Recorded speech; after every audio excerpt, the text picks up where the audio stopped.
제가 그 저번 주 찬양과 예배 세미나 제가 설교한 것을 영상으로 제가 한번 이렇게 봤습니다. 처음부터 끝까지 봤는데 참 너무 막 정신없고 얼마나 두서가 없고 부족하든지 이제 그거를 인터넷에 올려야 되거든요.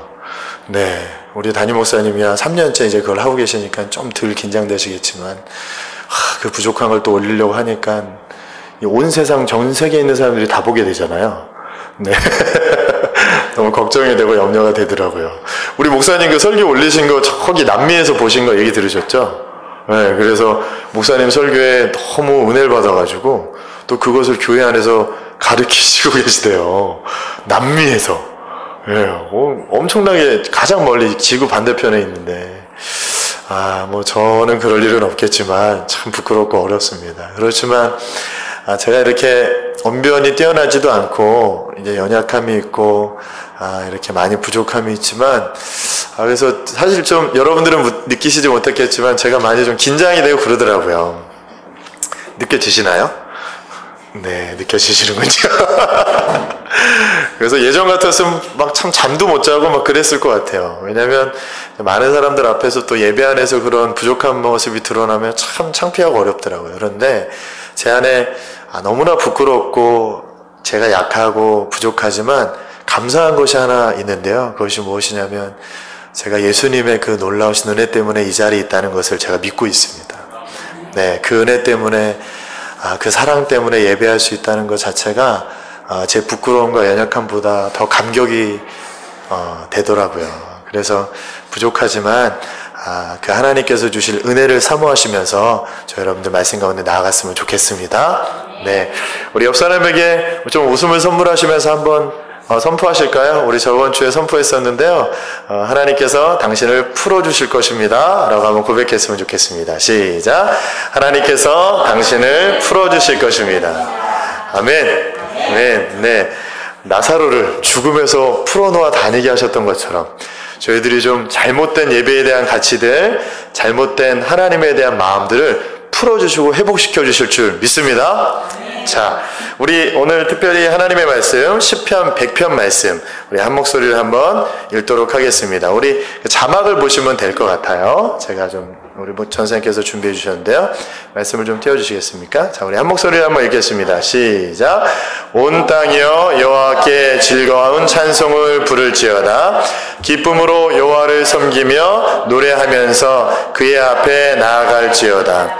여호와가 우리의 하나님이신 줄 너희는 알지어다. 그는 우리를 지으시니요 우리는 그의 것이니 그의 백성이요 그의 기르시는 양이로다. 감사함으로 그의 문에 들어가며 찬송함으로 그의 궁전에 들어가서 그에게 감사하며 그의 이름을 송축할지어다. 여호와는 선하시니 그의 인자하심이 영원하고 그의 성실함이 대대에 이르리로다. 아멘. 네, 하나님을 찬양하는 놀라운 표현들이 가득한 시편 100편 말씀을 오늘 이 세미나를 시작하는 첫 번째 말씀으로 함께 읽어보았습니다. 여러분들 저번 주에 함께 나눴던 그 예배와 찬양과 경배에 대해서 이렇게 기억나는 메시지들이 좀 남아 계십니까?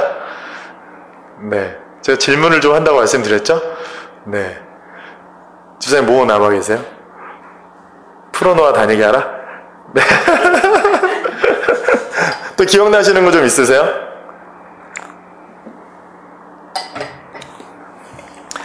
제가 사실 저번 주에 되게 두서없게 이렇게 말씀을 나눴지만 사실은 제가 한 8가지 정도 찬양과 경배에 대한 메시지를 나눴습니다.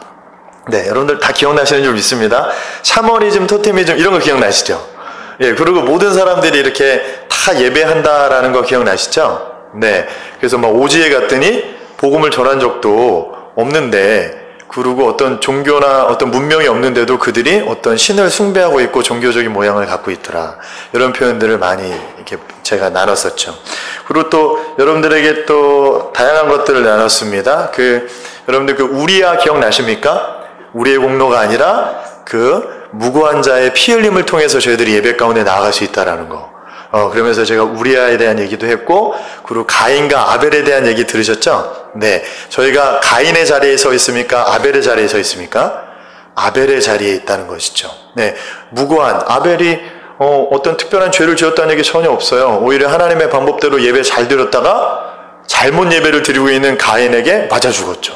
그렇죠? 그것을 통해서 하나님께서 이 세상의 악과 부조리를 드러나게 하시는 도구로 저와 여러분들, 거룩한 하나님의 백성들을 사용하게 하고 계시다는 거 우리 함께 나눴었죠.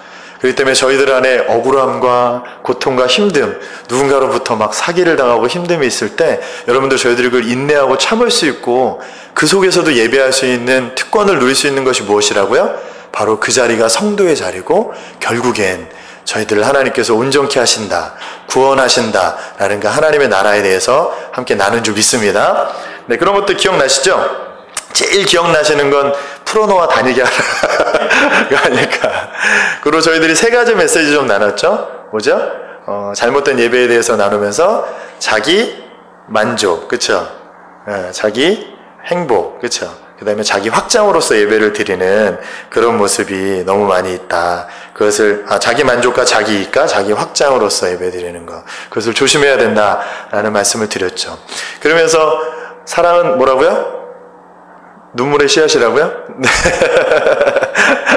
네, 세상적인 사랑들이 참 한계가 있다라는 것을 나눴습니다.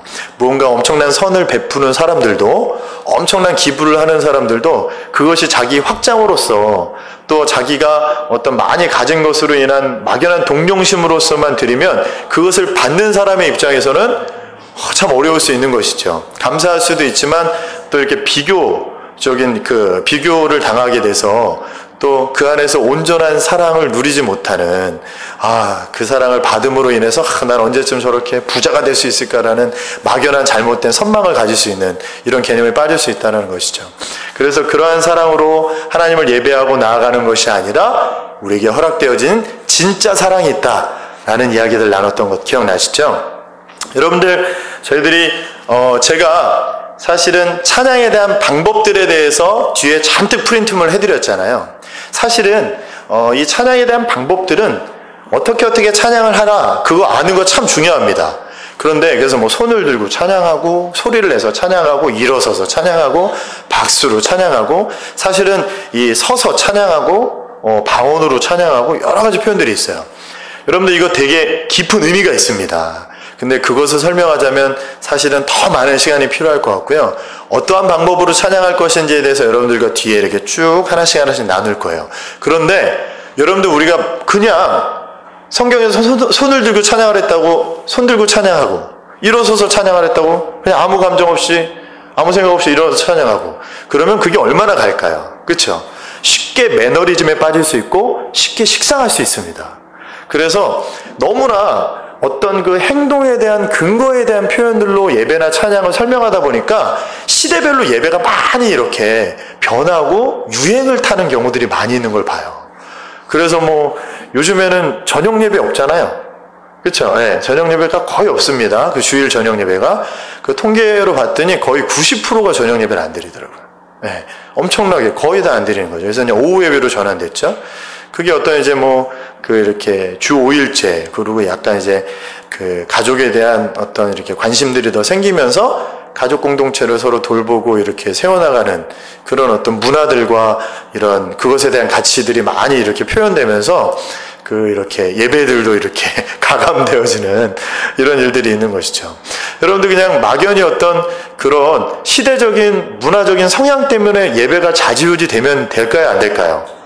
그럼에도 90%는 저녁 예배를 안 드리고 있어요. 우리 그러면 주일날 한번 예배 3번 드려볼까요?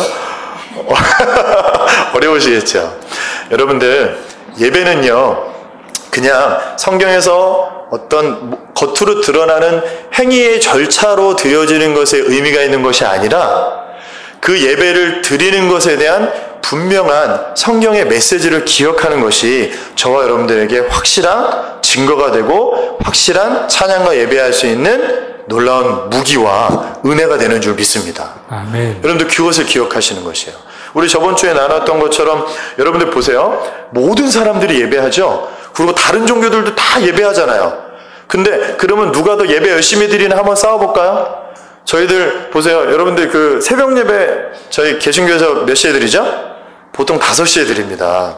대단하잖아요. 외국엔 새벽 예배가 없습니다. 새벽 예배 없어요. 새벽 예배 한국에만 있습니다.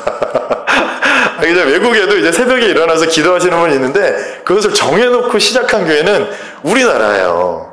우리나라예요. 근데 이제 그게 저희 나라랑 좀 맞아 떨어졌죠. 뭐가 있었죠? 저희 어머님들 항아리 위에다가 뭐 올려놓고 정화수 떠놓고 깨끗한 물 떠놓고 마음을 이렇게 비는 그 너무 멋있잖아요. 그 어머니의 기도, 어머니의 마음을 기억하면서 그 정성을 하나님 앞에 올려드리면 하나님께서 감동하시지 않겠는가? 여러분들 그게 기독교입니까? 아니죠. 여러분들 그렇게만 생각하시면 안 됩니다. 정성은 정성을 통해서 하나님께서 받고 안 받고가 아니라 하나님의 은혜 때문에 정성과 열심은 자연스럽게 흘러나는 것인 줄 믿습니다. 그게 아니고 종교적인 열심과 정성을 위해서 한다면 저희 기독교는 불교한테 집니다. 여러분들 불교는 새벽 예배 몇 시인지 아세요? 3시입니다. 3시. 공식 정해놓은 게 딱 3시예요. 그래서 최고 큰 스님들과 이렇게 그 도인들 있잖아요. 깊이 있는 깨달음들 있는 사람들은 꼭 3시에 기도합니다. 네, 3시에. 불자들은 한 새벽 3시 반쯤 3시에서 4시에 기도를 드려요. 왜냐하면 그때 인간이 가지고 있는 그 가장 연약한 시간대가 새벽 3시부터 4시래요. 그래서 인간이 가장 연약한 때이기 때문에 귀신이, 영이 많이 활동을 한대요. 그래서 더 깊은 약간 이제 메시지들이 또 그 나름대로 있긴 하지만 또 그런 것들 나누면 너무 기니까 그래서 그들이 새벽 3시에 일어나서 예배를 드려요. 다른 종교가 더 그런 열심을 부립니다. 여러분들 그 성경에 나와 있는 바알신을 숭배하던 사람들 보세요. 몸을 찢잖아요. 자해를 합니다. 네. 여러분들 보세요. 지금 이슬람권에 있는 그 과격한 그 집단들이 있잖아요. 다 이슬람권이 그렇게 과격하지 않아요. 되게 인격적인 또 사람들도 있어요. 근데 그 사람들 보세요. 그들이 종교적인 열심으로 폭탄 테러 하는 겁니다. 자살 폭탄 테러. 몸에 폭탄을 들고. 여러분들 그러면 그런 종교적인 열심으로 한다면 우리는 그들에게 어떻게 되는 겁니까? 지는 것이요. 떨어지는 거죠. 뒤떨어지는 거예요.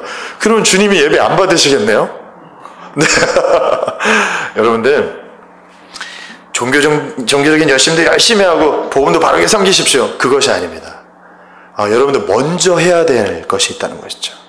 여러분들 그들이 그렇게 엄청난 종교적인 열심을 드러내는 것이 무엇이에요? 누구를 위해서입니까? 그렇죠. 자기를 위해서 그렇게 하는 것입니다. 여러분들 이 시간에 출애굽기 20장 4절 말씀 한번 전사님 좀 부탁드려도 될까요? 네, 출애굽기 20장 4절 말씀. 네, 한번 다 같이 읽어보겠습니다. 시작! 너를 위하여 새긴 우상을 만들지 말고 또 위로 하늘에 있는 것이나 아래로 땅에 있는 것이나 땅 아래 물속에 있는 것에 어떤 형상도 만들지 말며. 자, 여러분들 이 말씀 잘 아시죠? 출애굽기 20장에 어떤 말씀이 써있죠? 십계명이 써있죠. 거기서 우상을 섬기지 말라라고 하는데 여기 보세요. 너무 자세하게 나와있죠? 하늘 위에 있는 것이나 땅 아래에 있는 것이나 물속에 있는 것이나 그 어떤 것도 형상을 만들며 섬기지 말라라고 나와있죠. 그런데 여기서 그렇게 우상을 만들지 말라고 했는데 여기서 가장 중요한 핵심되는 단어가 뭘까요? 그렇죠. 우리 집사님 너무 똑똑하세요. 지혜가 참 있으십니다. 여러분들 보세요.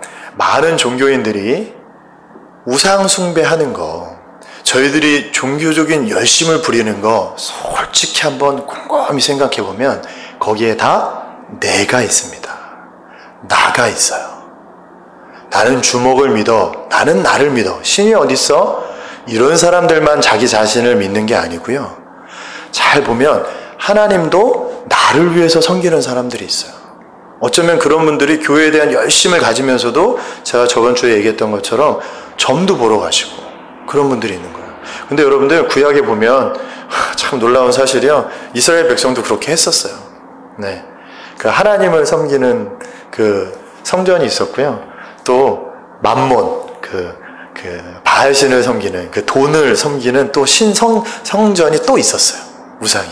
그래서 하나님 앞에 기도해서 뭔가 뜻이 안 이루어지면 거기 가서 기도하고 그런 표현이 성경에도 있습니다. 자, 자, 그들이 뭐 하는 걸까요? 하나님을 예배하는 겁니까? 자기 자신을 섬기는 겁니까? 여러분들 이것을 기억해야지만 예배 안에 드러나 있는 여러 가지 행동들과 표현들이 의미가 있을 수 있다는 것입니다. 여러분들 이것을 점검하세요. 여러분들 이 자리에 왜 계십니까? 여러분들 왜 예배 드리십니까? 여러분들 자신을 예배하고 있다면 하나님 역사하실 수 없습니다. 하나님은 어떤 자들에게 역사하십니까? 하나님을 예배하는 자들에게 역사하십니다. 여러분들 그래서 저희들이 다시 한 가지 배웠죠. 여러분들 그래서 하나님을 그러면 예배한다는 것이 무엇이에요? 우리 저번 주에 배웠죠? 네, 우리 갈라디아서 2장 20절 말씀 한번 볼까요? 자, 갈라디아서 2장 20절 말씀. 너무나 잘 아는 말씀이죠. 한번 읽겠습니다. 시작! 내가 그리스도와 함께 십자가에 못 박혔나니 그런즉 이제는 내가 산 것이 아니요 오직 내 안에 그리스도께서 사시는 것이라. 할렐루야! 아멘. 여러분 여기까지 잠깐 보겠습니다. 예수 믿는 사람들이 어떤 사람입니까? 바로 이런 사람인 것이에요. 예수를 믿는다고 하면서도 여러분들 제가 이 말씀 드리면서 겸손하세요. 제발 좀 성질 좀 부리지 마세요. 여러분들 좀 더 낮아지십시오. 이런 얘기 하는 거 아닙니다. 성경은 뭐라고 얘기하냐면요. 예수 믿는 사람은 어떤 사람이라고요? 십자가에 못 박힌 사람이라는 것입니다. 주도권이 내게 있지 않아요.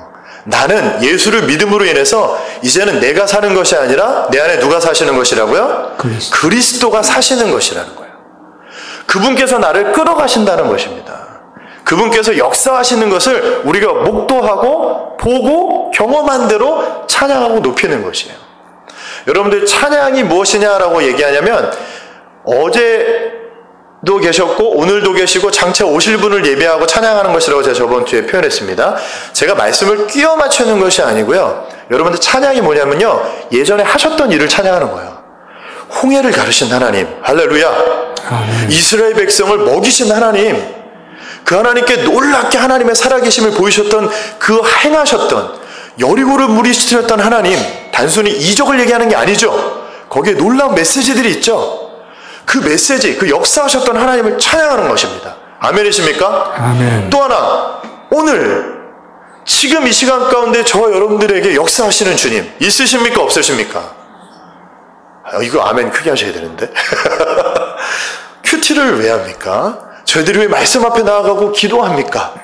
내 안에 하나님이 하나님 되심을 경험하는 것입니다. 여러분들 그것이 오늘 경험되지 않으면 그것 때문에 금식하셔야 돼요. 그것 때문에 더 헌금하셔야 됩니다. 그냥 무언가를 이루기 위한 금식이 아닙니다. 여러분들 금식이 그런 금식이 아니거든요. 성경의 그 금식이 단순히 우리의 묶여진 것을 풀어주는 개념이 아니라 금식에 놀라운 메시지가 있어요. 여러분들 그것 때문이 아니라 오늘 주님께서 분명히 살아계심을 믿는 성도들이라면 오늘 제게 말씀하심이 있습니다. 제게 역사하심이 있어요. 여러분 생각보다 하나님이 엄청나게 많이 말씀하십니다. 그래서 어떤 책이 수다장의 하나님 이런 책도 있어요. 정말로 우리의 삶의 영역 가운데 정말 실제적으로 역사하신다는 것이요. 말씀하신다는 것입니다. 다윗이 그걸 듣고 반응했죠. 여러분들 그렇게 주님과 동행하고 계십니까? 그 하나님을 찬양하는 겁니다. 장차 오실 하나님, 그 하나님의 나라. 우리가 죽음을 두려워하지 않는 이유가 어디 있습니까? 어떻게 죽음을 안 두려워할 수 있어요? 우리의 인식 밖에 있는 일인데, 우리의 지각 밖에 있는 일인데 어떻게 두렵지 않을 수 있어요? 가끔 보면 공부 엄청나게 많이 하신 분들 보면 컴퓨터 어떤 거 하나 못하는 것 때문에 되게 두려워하고 미련해 보일 때가 있어요. 네, 여러분들 그 서울대학교 제가 그 친구들이 몇 명 있거든요. 그 친구들 보면 하나는 정말 깊이 알아요. 어마어마합니다. 정말 대단해요. 그런데 어떤 부분은 진짜 하나도 몰라. 무시하는 게 아니고요. 탁월함이 있죠. 탁월함이 있어요. 그럴 때가 있어요. 여러분들 이것처럼 우리가 잘 모르는 것들이 있으면 참 우리가 미련해질 수 있고 어려움이 있는데 죽음 이유를 우리가 어떻게 알 수 있습니까? 하나님 나라 여러분들 어떻게 아실 수 있어요? 근데 우리는 성령을 통하여서 성경을 통하여서 그 하나님의 견고함과 흔들리지 않는 천국이 있음을 믿게 되는 줄 믿습니다. 아멘. 여러분들 그게 믿어지시니까 참으시는 거죠? 그게 믿어지시니까 이 자리에 계신 거죠. 얼마나 할 거 많아요. 보고 싶은 것도 많고 누릴 거 얼마나 많습니까? 우리가 견디고 이기고 싸워나가는 것이 무엇입니까? 눈물은 흘리지만 내 마음은 부셔지고 깨어있지만 그래도 주님을 찬양한다고 기뻐하면서 노래하는 거.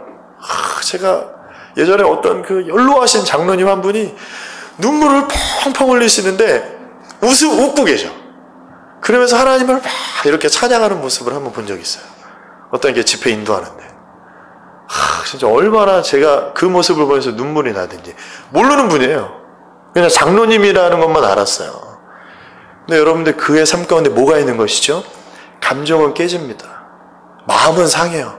여러분들 그건 우리가 육체에 갇혀있기 때문에. 영이신 하나님을 예배하지만 그 감정과 육체 안에 갇혀있기 때문에 감정과 여러 가지 이렇게 그 긴장감들은 느끼는 건 정상입니다. 정말로 이렇게 막 화가 나는 거 나쁜 거 아니에요. 정상이에요. 크리스찬이어도. 그렇지만 우리가 눈에 보이는 환경과 느끼는 감정과 상관없이 주님을 찬양하기로 결정하는 이유가 어디 있습니까? 다시 오실 예수님, 그 놀라우신 하나님의 그 흔들리지 않는 하나님의 나라가 있음을 믿기 때문에 우리가 견디는 것이죠. 여러분들 이게 너무 중요합니다. 그 하나님의 나라에 대한 그 견고한 영혼에 대한 가치가 없는 사람들은 어떻게 하죠? 정말로 이상한 행동들을 하죠. 말도 안 되는 음란함을 보일 때가 있고요. 말도 안 되는 막 너무 그냥 그 부셔져 있는 인간의 그 파괴되어 있는 인격을 보일 때가 있는 것이죠. 그런 사람들 많이 보잖아요. 막 사이코패스니. 예? 그리고 정말로 엄청난 끔찍한 범죄들을 보이면서도 의연한 척하는. 여러분들 그 히틀러 그 치하에서 유대인들 학살할 때요. 진짜 너무 끔찍하잖아요. 그 박물관 제가 사진들 가보지 못하고. 저는 사실 이스라엘이나 그런 이제 그 성지순례보다 그런 데 좀 가보고 싶어요. 네. 인간이 얼마나 악해질 수 있는지. 인간이 얼마나 하나님 없이는 타락할 수밖에 없고 저주 가운데 머무를 수 없는지 이 역사를 통해서 여러분들 많이 배우시잖아요. 그리고 여러분들 뉴스를 통해서 많이 경험하시잖아요. 그렇죠? 여러분들 그 수용소에서 하루에 100명씩 가스실에 집어넣고 인체 실험하고 죽이고 그랬던 장교들이 집에 가서요. 베토벤과 모차르트 음악을 들으면서 평화를 누렸다는 거 아십니까? 그러면서 다시 그 다음날 일어나서 그 엄청난 일들을 자해하고. 네.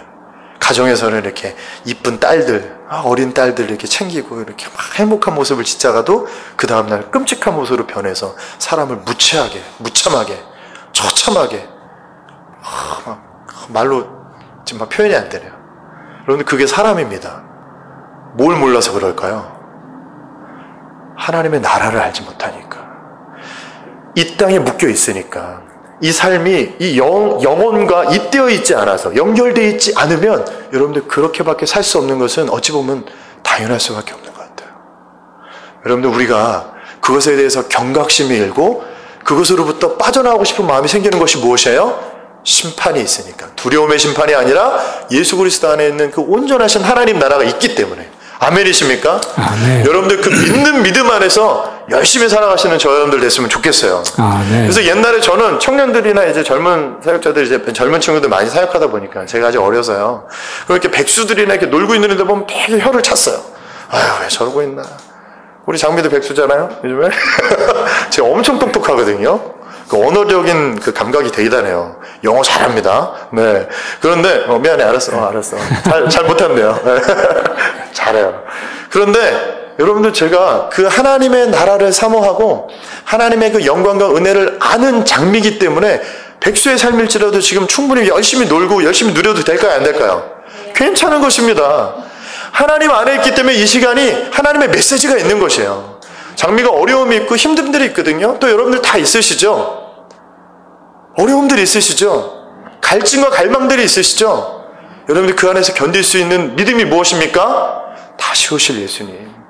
그 흔들리지 않는 나라가 저 여러분들에게 주어져 있다는 사실 잊지 마시기 바랍니다. 아멘. 여러분들 그것이 우리를 살리는 놀라운 영향력을 끼치게 하실 줄 믿습니다. 아멘. 여러분들 이것을 믿는 것입니다. 자, 마지막으로 우리 한 가지만 더 나누고요. 우리 말씀 가운데로 나아갔으면 좋겠어요. 그것이 무엇이냐면 바로 여러분들 예배가 무엇인가? 이렇게 여러 가지로 이렇게 현상을 통해서 배우고 했지만 정말 중요한 것은 무엇이냐면 제가 그 우리야 얘기하면서 가인과 아벨 얘기하면서 우리가 하나님 앞에 나아갈 수 있는 이유가 무엇이라고요? 우리의 의가 아니라 무죄한 자의 피 흘림을 통해서.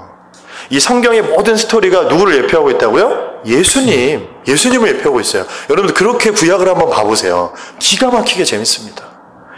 여러분들 그 역사가 이루어가고 스토리가 전개되는 데 있어서 그 무죄한 자의 피가 계속 흘러갑니다. 저번 주에 보세요. 우리야 얼마나 충성되고 정말 흠이 없는 자잖아요. 그렇죠? 그런데 그의 피가 흘림으로써 다윗의 그 엄청난 그 깊은 어둠의 죄가 드러나잖아요. 그래서 다윗에게 하나님 메시지가 뭐죠? 너는 네 의로 하나님 앞에 나오는 것이 아니라 너에게 누가 필요하다? 예수가 필요하다. 피 흘림이 필요하다. 하나님 내가 필요하다라고 얘기하는 것이죠. 그렇죠? 여러분들 거기에 또 하나의 메시지가 있습니다. 여러분들 그 밧세바와 그 아이를 낳잖아요. 그 첫 아이가 어떻게 되죠? 죽죠. 여러분들 그 아이가 죄가 있습니까? 없습니까? 태어나자마자 져봤자 무슨 죄를 졌겠어요?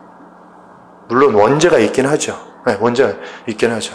그렇기 때문에 아이들이 죽는 것입니다. 죄의 싹이 사망이기 때문에 그 원죄의 그 흘러감들 때문에 그렇게 있는 것이죠. 그런데 예수 그리스도께서 그것을 완성하셨죠. 여러분들 그 표정으로 좀 보셨으면 좋겠어요.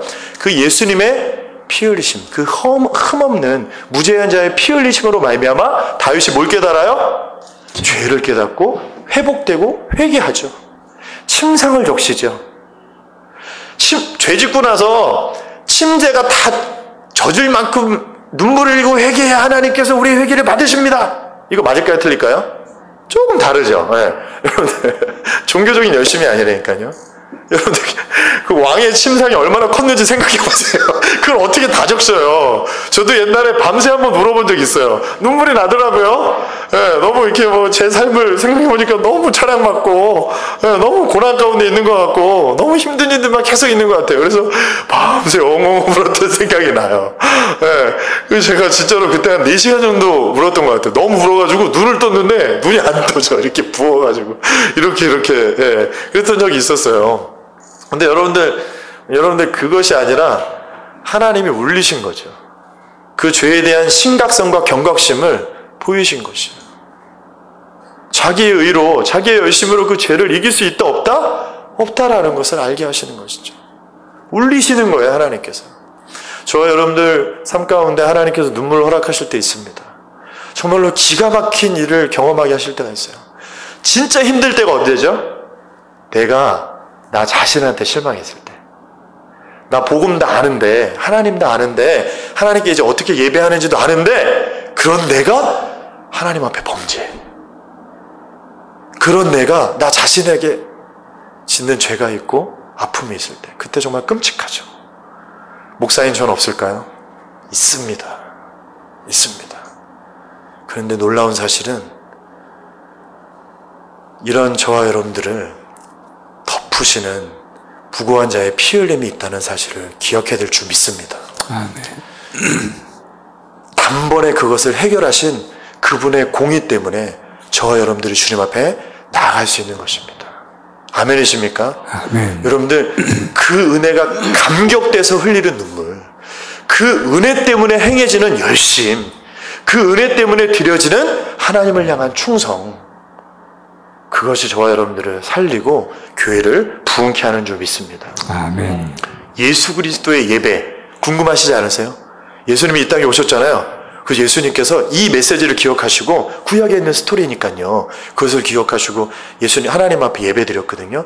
그 예수님의 그 예배에 대해서 한번 말씀 볼까요? 우리 빌립보서 2장 5절부터 8절 말씀입니다. 우리 예수님께서 드리셨던 예배거든요. 한번 잘 생각하셔서 읽으셨으면 좋겠습니다. 시작. 너희 안에 이 마음을 품어라. 곧 그리스도 예수의 마음이니 그는 근본 하나님의 본체시나 하나님과 동등됨을 취할 것으로 여기지 아니하시고 오히려 자기를 비워 종의 형체를 가지사 사람들과 같이 되셨고 사람의 모양으로 나타나사 자기를 낮추시고 죽기까지 복종하셨으니 곧 십자가에 죽으심이라. 할렐루야. 아멘. 이게 바로 예수님의 찬양과 예배입니다. 믿어지십니까? 아멘. 네, 여러분들 이 자리가 저와 여러분들의 자리입니다. 아멘은 안 하시네. 이거 큰일 나는데. 이 자리가 저와 여러분들의 자리인 줄 믿습니다. 아멘. 여러분들 이 빌립보서 2장 5절부터 8절 말씀 꼭 기억하십시오. 너희 안에 이 마음을 품으라. 한번 따라해 보시겠습니까? 너희 안에 이 마음을 품으라. 이 마음을 품으라. 여러분들 이런 메시지 다른 종교도 다 있습니다. 이게 겸손하라는 말씀이십니까? 착하게 굴라는 말씀이에요? 여러분들 자신을 낮추라는 것입니까? 분명히 기억하십시오. 이 메시지는 무엇이냐면 너는 그렇게 할 수 없다 라고 말씀하시는 것이에요. 여러분들 우리는 가지라고 말씀하셨어요. 요한복음 15장에 예수는 참 포도나무요 우리는 가지라고 하셨습니다. 거기서 하나님의 역할이 있죠. 누구시죠? 농부시죠. 그렇죠? 여러분들 가지는 열매 맺기 위해서 무언가를 할 수 있습니까? 없습니까? 가지가 열매 맺기 위해선 누구의 열심과 수고가 필요한 것이죠? 농부 대신 하나님의 열심과 은혜가 필요한 것인 줄 믿습니다. 여러분들 이 예수님의 예배는 무엇이냐면 나를 위해서 우상을 만들고 나를 위해서 예배하는 것이 아니라 예수님의 예배는 자기를 부인하는 자리로 끌려가는 것인 줄 믿습니다. 착한 척하고 겸손한 척하는 것이 아니고요. 가지의 그 자리를 기억하고 아벨의 자리를 기억하고 우리아의 자리를 기억하면서 하나님께서 그 자리로 우리를 끌고 가시는 것을 인정하는 것. 여러분들 그것이 예수님의 예배라는 것입니다. 예수님이 능력이 없으셨어요? 아니죠. 예수님이 얼마나 하나님이신데 무엇을 못하셨겠어요? 근데 어떻게 하셨죠? 끌려가셨잖아요. 끌려가셨잖아요. 예수님이 드리셨던 예배가 예수님이 하나님을 높이는 찬양의 모습이 바로 이거였다는 것입니다. 여러분들 너무 끌려가지 않으시려고 용 쓰시는 거 아니십니까? 여러분들 하나님께서 이렇게 막 가난으로 끌고 가실 때 좀 있지 않으세요? 말도 안 되는 기가 막힌 수렁으로 막 끌고 가실 때 있으시죠? 여러분들 제가 이런 말씀 함부로 드리는 거 아닌데요. 여러분들 정말 진정한 고난은 성도들에게만 허락되어지는 것인 줄 믿습니다. 어떤 분이 그런 얘기를 하시는 걸 들었어요. 저 너무 충격이었는데요. 제가 전도사 시절인데 어디 이제 신방을 쫓아갔어요. 이제 부목사님 쫓아갔었는데 전 처음 봤어요. 아파트인데요. 여러분 아파트가 복층인 거 보셨습니까? 요즘에 많이 있더라고요. 오피스텔. 그러니까 아파트가 들어갔더니 아파트 한 문 여기 들어가잖아요. 아파트가 60평 되면 되게 넓지 않습니까? 근데 이 아파트가 위에 또 있는 거예요. 아파트인데 단독주택이 아닌데 연립이 아닌데 아파트를 문 열고 들어갔는데 아파트 분명히 한 층 7층인가를 들어갔는데 7층과 8층이 연결돼 있더라고요. 엄청나게 부자겠죠. 그래서 아파트 안에 계단이 있어. 이게 뭐야? 그래서 깜짝 놀랐어요. 분명히 문은 하나인데 엘리베이터 타고 하나 했는데 이게 복층이더라고요. 근데 그분이 우스갯소리로 저한테 장난처럼 얘기는 하셨어요. 제가 요즘에 뭘 기도해야 될지 모르겠대요. 부족한 게 없대요. 자기 안에 어려움이 없답니다. 그래서 뭘 기도해야 될지 모르겠대요. 네. 그러세요? 이게 그러시겠네요. 참 하나님께서 이렇게 풍성히 채우셔서 참 너무나 감사하네요. 여러분들 재수없다고 생각하지 마시고. 우리 죄송합니다. 여러분들 다윗이 나단이 지적하기 전에 그가 죄를 깨달았습니까? 못 깨달았습니까? 이 죄에 대한 인식조차도 하나님의 은혜가 아니고서는 알 수가 없는 것입니다. 제가 그분을 함부로 정죄하려고 이 말씀 드리는 거 아닙니다. 그런데 조금은 두렵고 떨리는 마음이 있어요. 우리가 복음을 통해서 무언가 나음을 얻고 부요함을 누리는 것보다 정말 먼저 기억하고 꼭 하나님 앞에 기억해야 될 것이 있다면 정말 내가 하나님 앞에서 성도가 맞는지 틀리는지를 기억해야 될 줄 믿습니다. 여러분들 그것이 세워져야 되지 않을까요? 네. 여러분들, 그분에게 제가 생각해도 주님이 필요 없으시더라고요. 그때는 제가 그게 엄청난 하나님 주시는 평안과 안정감인 줄 알았어요. 물론 그렇게도 허락하십니다. 부자들이 다 죄인이라는 소리 아니에요. 여러분들, 이 땅 가운데 허락하신 하나님의 역할들이 있는 것 같아요. 제가 다 알지 못하지만 말씀이 그걸 얘기하고 있는 것 같아요. 그 역할대로 하나님께서 교회를 세워가시는 것들을 보시잖아요. 초대교회들이 그런 사람들이 있었거든요. 다 부자이지 않았어요. 다 종이지 않았습니다. 근데 그들이 하나 됐어요. 복음 안에서 하나님의 교회를 이루어가고 세워갔어요. 거기서 비교 우위를 누리는 모습이 있지 않았습니다. 차이들로 그것이 은혜다 아니다라고 말하지 않았어요. 우리는 한 형제 자매다라고 얘기했어요. 공산주의를 얘기하는 것이 아닙니다. 공산주의 너무나 대단합니다. 저도 마르크스주의 책을 사실은 몇 권 읽어봤어요. 어렵더라고요. 그런데 너무 매력이 있어요. 진짜 대단합니다. 이대로만 되면 뭐든지 다 잘 될 것 같고 다 살 수 있을 것 같아요. 근데 그들이 알지 못했던 것이 무엇이죠? 인간이 죄인이라는 사실을 간과했죠. 죄성을 인정하지 않았던 것이죠. 여러분들, 그 나라는 하나님 나라 안에서 흔들리지 않는 모습으로 견고하게 이루어지는 줄 믿습니다. 하나님의 영원과가 하나님의 나라를 알지 못하는 사람은 그것은 그냥 환상에 불과하고 오히려 더 큰 죄를 드러내는, 죄를 감추기 위한 죄를 만들잖아요. 김일성과 김정일이 이렇게 공중부양한다면서요. 무리를 걷는다면서요. 안 들어보셨어요? 그들은 그렇게 믿고 있고 그렇게 가르침을 받고 있어요. 신화적인 존재로. 박혁컷에 저희들이 얘기하는 것처럼, 단군 신화가 있는 것처럼 인간적인 우월감, 그 민족의 우월성을 주장하기 위해서 그 정통성, 어떤 설화들까지도 꾸며냄으로 말미암아 그 민족의 우숙성을 드러내기 위해서 그렇게 했던 것처럼 북한 체제가 그렇게 말도 안 되는 신화적인 모습들을 드러내고 있는 것이죠. 그것이 무엇이죠? 하나님의 나라를 알지 못하기 때문인 것이죠. 여러분들, 우리가 정말로 기억해야 될 것은 바로 이 예수님께서 저와 여러분들에게 필요한지 안 한지를 날마다 점검해야 될 줄 믿습니다. 아멘. 저는 주님이 필요합니다. 가난 때문이 아니고요. 제 안에 부족함 때문이 아니라 저는 주님이 필요합니다. 이 영원한 하나님의 나라가 아니고서는, 이 예수 그리스도를 통한 이 구원의 섭리가 아니고서는 이 세상의 문제는 풀 수 없습니다. 전 그것을 확신합니다. 이 세상에 정말로 엄청난 포스트 모더니즘, 정말로 이 엄청난 말도 안 되는 동성애와 정말로 말도 안 되는 여러 가지 그 철학적인 사상들이 얼마나 편만하게 자리 잡고 있는지 몰라요. 우리가 젊은이들 보면서 이렇게 혀를 차고 걱정을 하시는 것들이 많이 있는데요. 그거보다 더 하나님을 배격하는 모습들이 얼마나 많은지 모릅니다. 여러분들, 우리가 그 목사님 통해서 교리 공부하고 수요일날 큐티도 열심히 막 길게 공부하고 그거 왜 하는 줄 아십니까? 목사님도 힘드세요. 정말 어려우세요. 꼭 좋으셔서 그렇게 길게만 하시는 거 아닙니다. 여러분들, 우리가 엘리베이터에 왜 이렇게 저런 그 신천지에 대한 그 브로셔를 붙여놓고 포스터를 붙여놨냐면요. 불과 50년 전만 해도 이렇게 이단들이 지혜가 많지 않았어요. 2000년 동안 늘 이단들은 있었습니다. 그런데 정말로 이렇게 엄청나게 이단 사상들이 엄청나게 많이 일어났던 적은 예수님 오신 뒤 2000년 동안 처음입니다. 여러분, 우리가 알고 있는 슈바이처 대단하잖아요. 그 사람 노벨상 몇 개를 포기했습니다.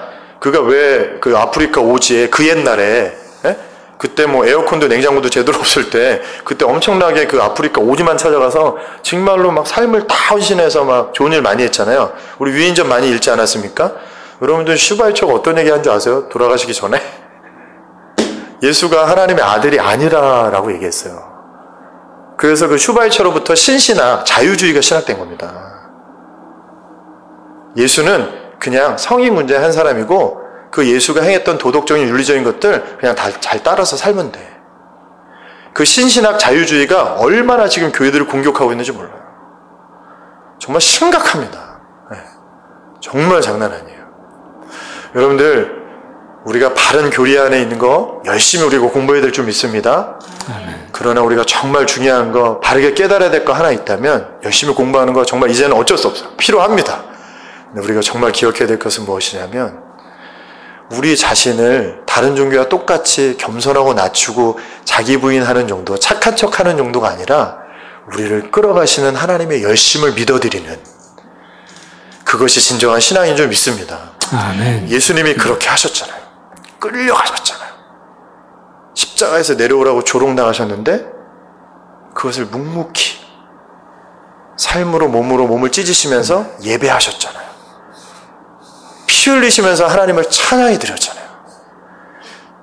그 하나님의 사랑을 믿어드리신 것이에요. 사단도 몰랐어요. 사단도 몰랐어요. 부활의 능력이 있는 건 사단도 몰랐습니다. 어떻게 해서든지 예수를 죽이려고만 했죠. 근데 하나님께서 부활하시는 이 부활의 신앙, 이 하나님의 열심과 하나님의 사랑이 저와 여러분들을 결국엔 부활케 하실 줄 믿습니다. 이 어려움과 힘든 고통과 이 환난 속에서 정말로 세상이 줄 수 없는 그 평강을 누리게 하실 줄 믿습니다. 아멘. 세상이 알 수 없는 사랑을 경험하게 하실 줄 믿습니다. 제가 저번 주에 그 사랑에 대해서 얘기했잖아요. 세상 사람들도 다 아는 사랑, 한계가 있지 않습니까? 여러분들 보세요. 지금 어떤 일이 있어요.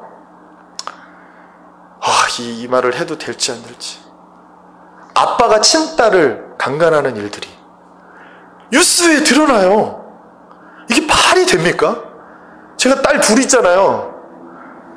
이거는 정말로 크레이지하다고, 미쳤다라고 밖에 생각할 수 없어요. 병리적인 현상이라고 밖에 학문적으로 표현할 수 없습니다.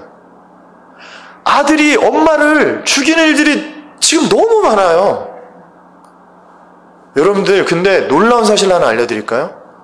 미국에서 자녀가 부모를 총살하거나 심한 학대를 한 사람들을 이게 심리적으로 조사를 해봤더니요, 그들이 부모로부터 너무 집착적인 사랑을 경험했기 때문이래요. 네. 너무 오냐오냐한 거죠. 여러분들 성경에서 자녀들 왜 때리라고 하셨는지 아십니까? 때리는 거가 강조하는 게 아니에요. 그래서 너무 때리시는 분들이 있더라고요. 폭력은 안 되는 거죠. 그런데 여러분들, 매가 필요합니다. 어떤 매예요? 말씀에 기준되어진 그 매는 꼭 필요합니다, 여러분들.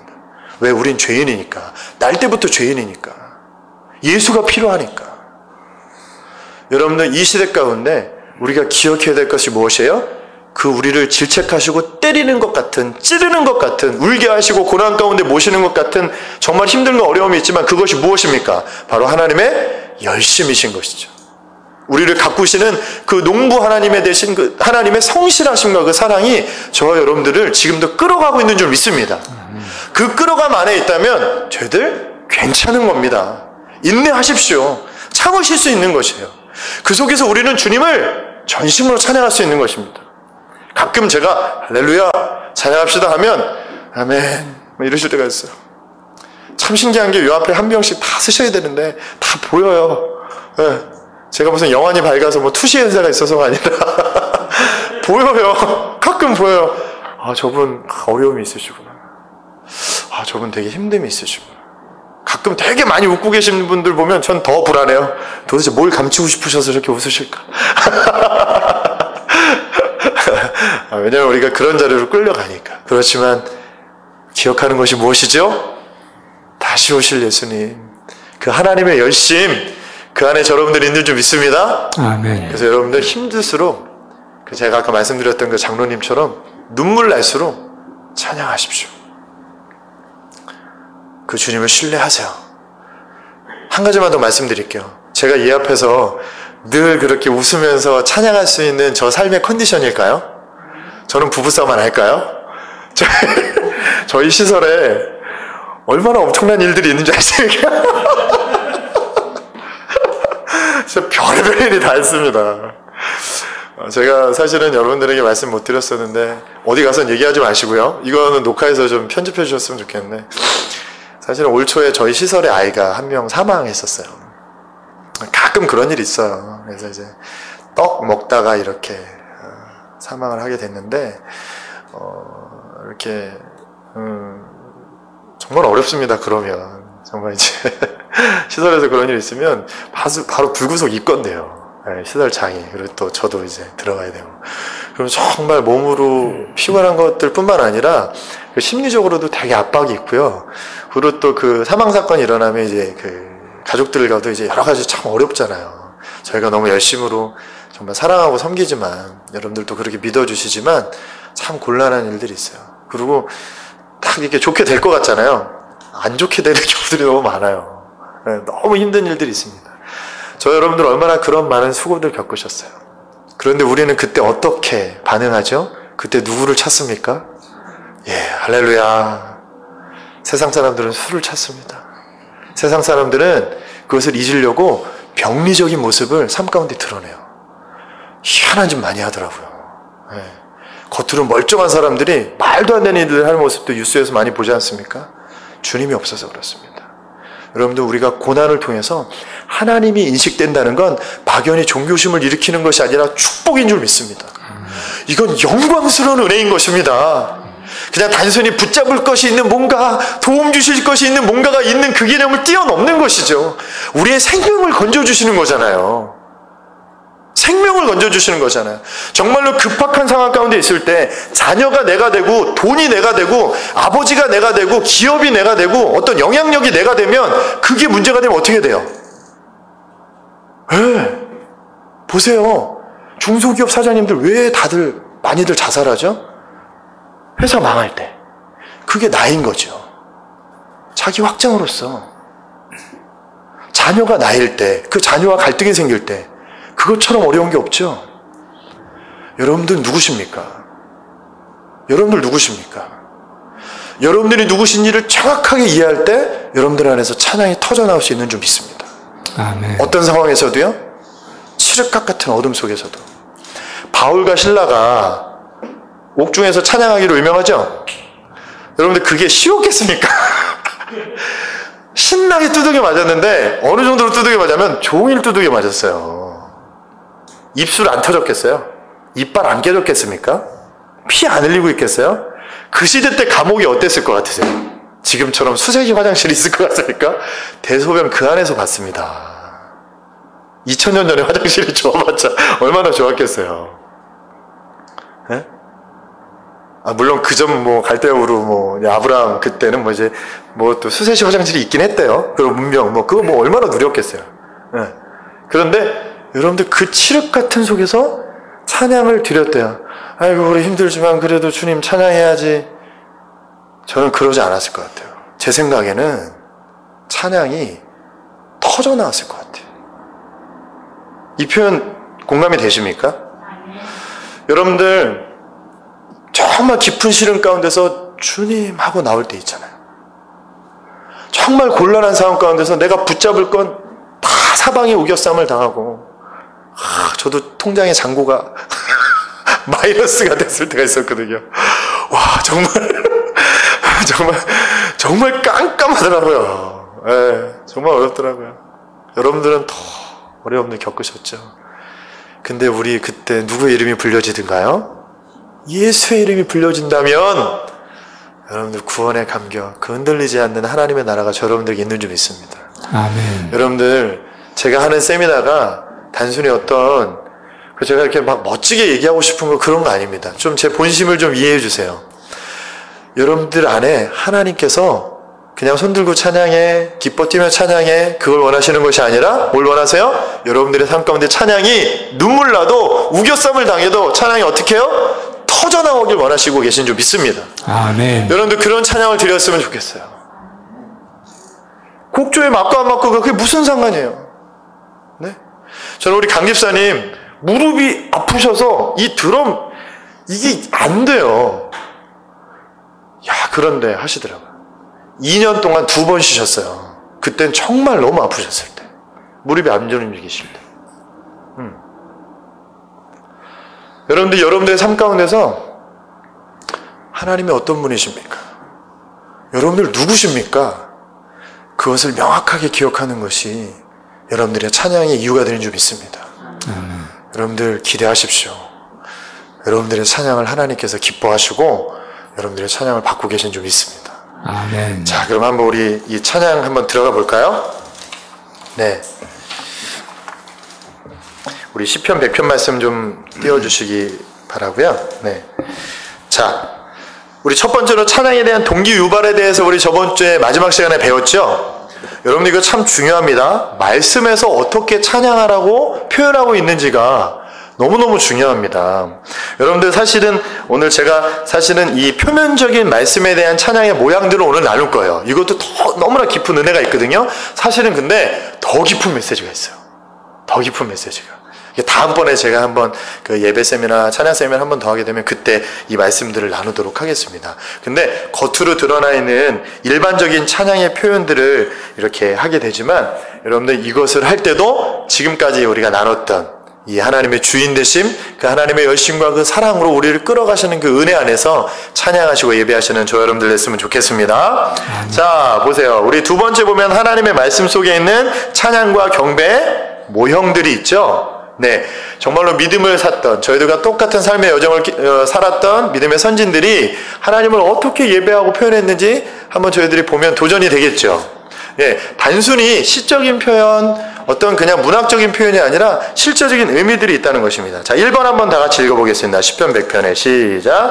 하나님께 즐거운 소리를 내라. 자, 여기 말씀해 보면 어떤 표현이 있죠? 1절에 온 땅이여 여호와께 즐거운 찬송을 부를지어다. 할렐루야. 아멘. 여러분들 우리가 이 하나님의 나라를 기억할 때 저희들이 어려움 속에서도 즐거운 찬양의 소리가 터져 나오게 하실 줄 믿습니다. 아멘. 여러분들 그게 가능하다는 것이에요. 무조건 말도 안 되는데 그냥 열심히 찬양하세요. 이런 개념이 아니에요. 하나님이 우리 안에 즐거운 소리를 바라게 하십니다. 그 하나님을 신뢰하십시오. 그것을 기억하는 것이 필요합니다. 두 번째, 시작. 기쁨으로 하나님을 섬기십시오.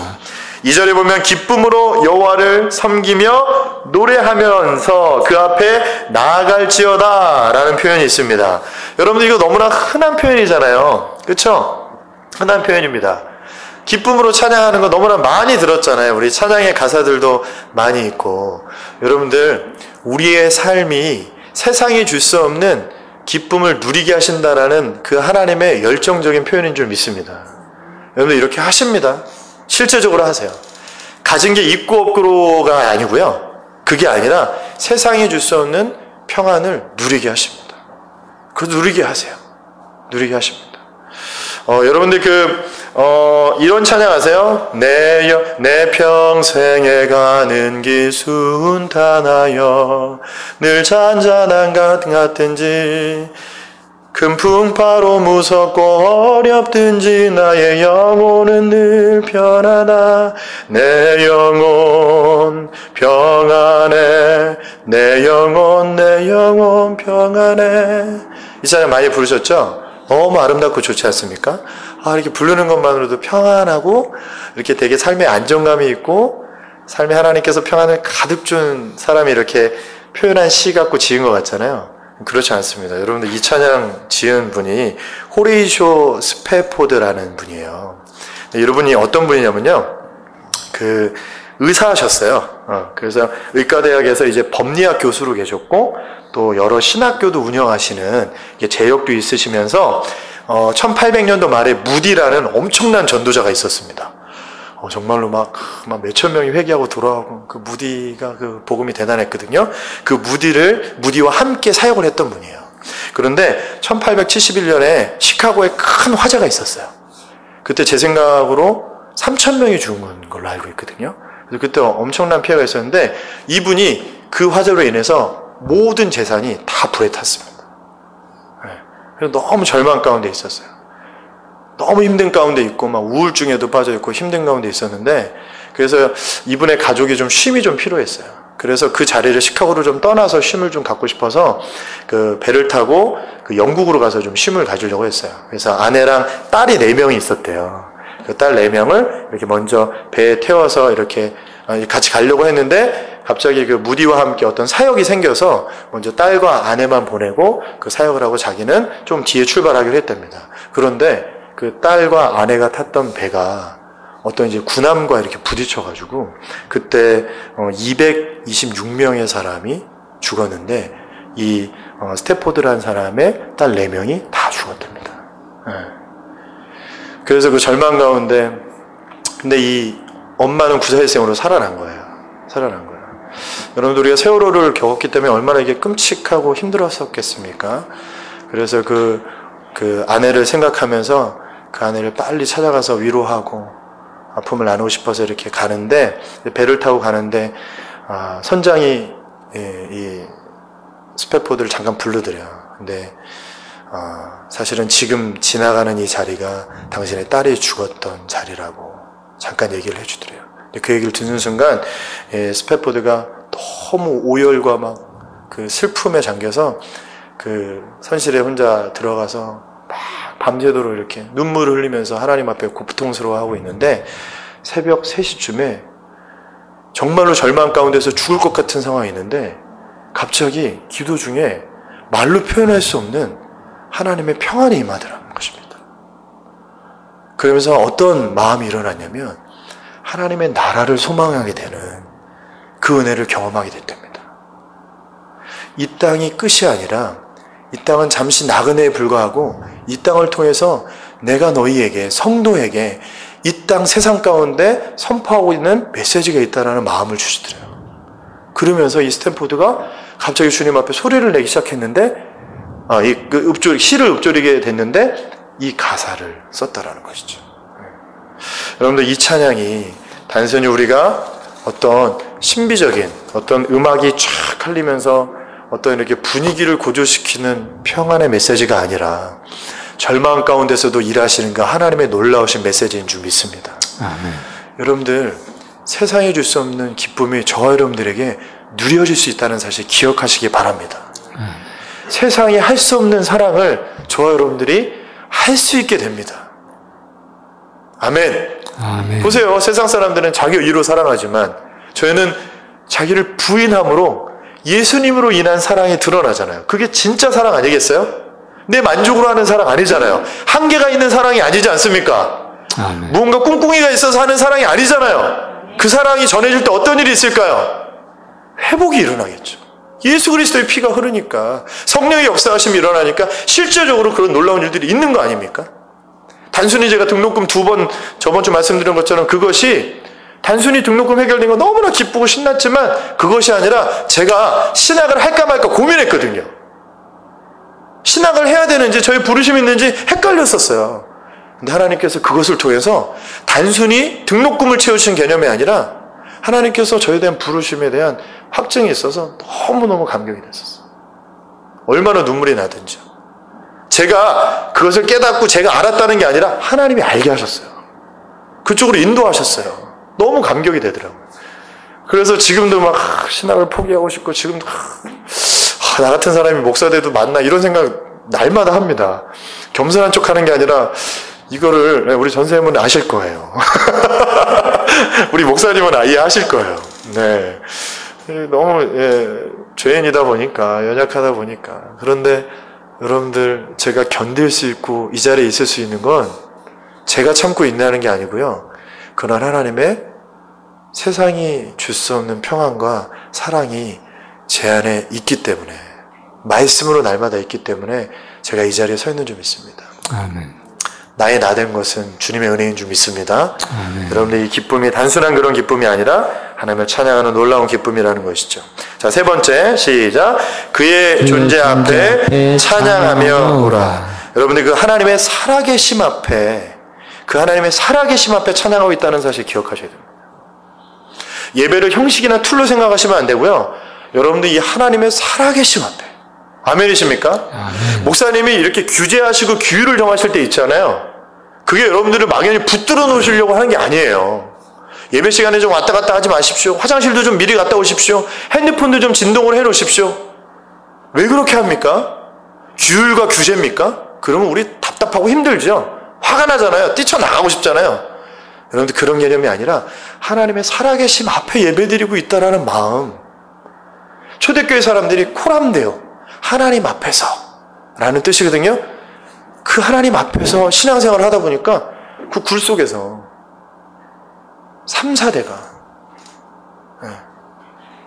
여러분들, 그들의 키가, 평균 신장 키가 몇이었는 줄 아세요? 굴 속에서 그 믿음 지키려고 하나님 앞에서 신앙생활을 하다 보니까 어른들 키가, 평균 키가 130이었대요. 130. 햇빛을 못 보니까. 거기서 자녀들을 낳고 기르는 그 부모의 심정이 어땠을까요? 근데 그 안에 뭐가 있는 줄 아세요? 성경 공부 방들이 가득가득했고요. 같이 모여서 예배 드리는 처소들이 있고요. 쳐들어오고 거기다 폭탄을 던지고 막 연기를 뿜어서 막 죽이려고 막 그런 무리들 앞에서도 신앙 지키겠다는 하나만으로 거기서 3대 4대가 몇백 년 시간 동안.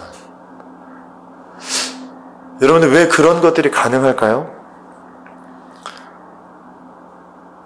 다시 오실 주님 믿어지면 가능한 줄 믿습니다.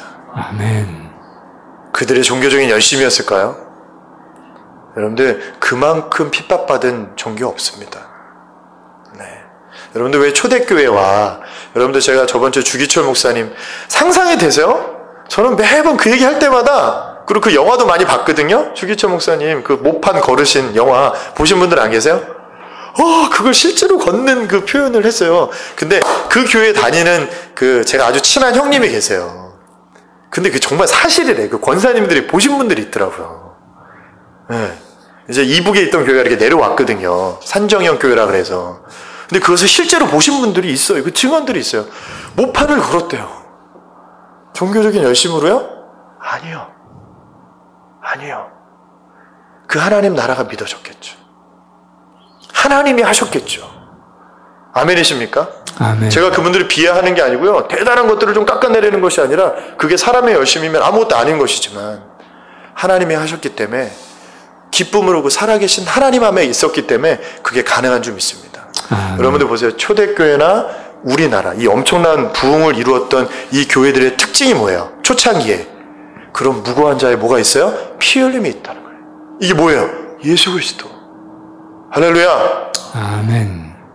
여러분들 이렇게 예배드리기 위해서 누군가의 피 흘림과 섬김이 있죠. 우리 두 선교사님 진짜 대단하십니다. 진짜 어떻게 이렇게 교회를 섬기실 수 있는지 전 못할 것 같아요.